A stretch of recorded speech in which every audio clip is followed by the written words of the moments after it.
महानगरपालिका क्षेत्रात मूलभूत सोयी सुविधांच्या विकास योजनेअंतर्गत प्रभाग क्रमांक 15 साई एकता कॉलनीमध्ये 40 लाख खर्च करून रस्ता कॉन्क्रिटीकरण कामाचे लोकार्पण आमदार फारुख शाह यांच्या हस्ते करण्यात आले. यावेळी प्रभागाचे नागरिकांनी आमदार शाह यांचा सत्कार करून आभार मानले. आज प्रभाग क्रमांक 15 येथे साई एकता कॉलनी येथे गायकवाड यांच्या घरापासून तर आहिरे यांच्या घरापर्यंत रस्त्याच्या कॉन्क्रिटीकरण कामाच्या लोकार्पणाचा शुभारंभ आज माझ्या हस्ते करण्यात आलेला आहे. त्या कामासाठी आमचे लहान बंधू योगेश भाऊ इशी आणि आमची मावशी यांनी मला आदेश केला होता की या कामासाठी आम्हाला निधी उपलब्ध करून द्यावा. त्यानिमित्ताने मी 40 लाख रुपये मंजूर करून दिलेले होते आणि आज त्या कामाचा शुभारंभ माझ्या हस्ते करण्यात आलेला आहे. आज यावेळी माझ्यासोबत आमचे बंधू योगेश भाऊ इशी, आमची मावशी सुचिलाता इशी, तसेच आमची महिला जिल्हाध्यक्ष दीपा मॅडम, नगरसेवक आमिर पठाण, डॉक्टर शराफत आणि अनेक कार्यकर्ते यावेळी माझ्यासोबत उपस्थित आहेत. आमदार साहेब, एक प्रश्न असा आहे, अफसर पठाण यांनी 2 MIMच्या आमदारांवरती 5 कोटी घेतल्याचा आरोप केलेला आहे. ते गोटेंनी ते पेपर पब्लिश केलेला आहे सोशल मीडियात.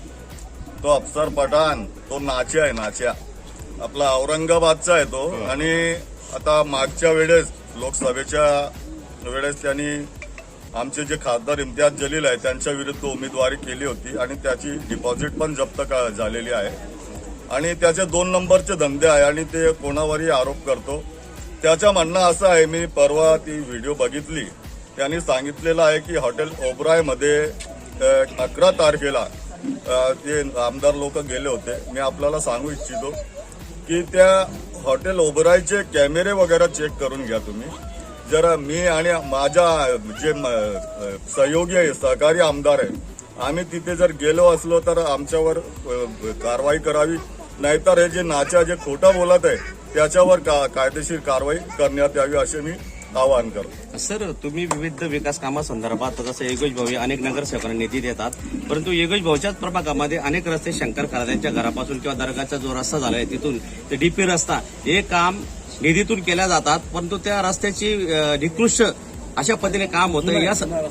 या संदर्भात आता दर्ग्यापर्यंत जो रस्ता झालेला आहे आणि शंकर खराद्यांच्या घरापर्यंत जो रस्ता झालाय अक्षरशः खरी निघालेली आहे. मग निधी हा विकासासाठी दिला जातो का ठेकेदारांच्या पोट भरण्यासाठी दिला जातो? या संदर्भात तुम्ही पण जरा लक्ष दिलं पाहिजे. फक्त निधी देणं, विकास होणं हा भाग नाही, पण नगरसेवक खरंच त्या विकास कामासंदर्भात योग्य काम करून तो पैसा खर्च केला जातोय का ठेकेदारांचा पोट भरण्याचं काम करताय?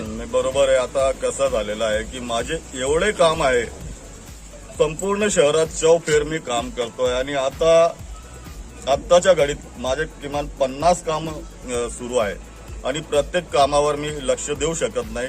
तरी पण जर एखादा रस्ता खराब असा झाला असेल तर आपण एक माझ्याकडे लेखी तक्रार द्या, मी त्या ठेकेदाराला त्याच्यावर कारवाई करून आणि ते रस्ता नवीन करायला त्याला भाग पाडवा.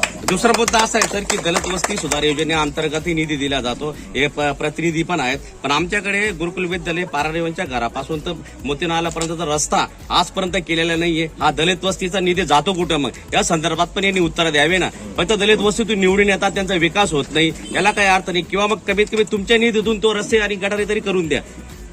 आतापर्यंत महानगरपालिकेत जे भाजपाची सत्ता होती आणि ते लोक कसं आहे दलित वस्तीतले निधी सुद्धा इतर वस्त्यांमध्ये ते वापरत होते आणि नंतर आता मी निवडून आल्यानंतर मी भरघोस निधी प्रत्येक योजनेतून मंजूर करून आणतोय. आता परवाच्या दिवशी सुद्धा मी दलित वस्ती या योजनेतून 5 कोटी रुपये मंजूर करून आणलेले आहे आणि जे वंचित भाग आहे, जे अत्यंत दुर्लक्षित भाग आहे, त्यांना मी प्राधान्य देत आहोत.